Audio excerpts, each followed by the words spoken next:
Бүгін менің асханамда құймақ пісіру күні. Тек өзім ғана істемей, сіздермен де бөлісіп отырайын. Ол үшін ыдысымызға 3 жұмыртқамызды салып, үстінен 4 ас қасық қант қосып, қант ерігенше араластырып аламыз. Үстінен ыстық сүт құйып араластырып аламыз. Сүттеріңіз міндетті түрде ыстық болғаны дұрыс. Тұз қосамыз, сұйық май және сода қосып барлығын араластырып аламыз.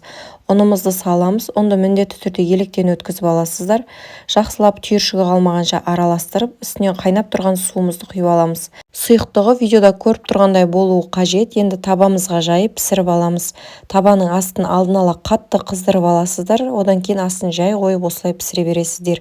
Міндетті түрде алғаш құйған кезде қызып тұрса, осылай ажурный болып піседі.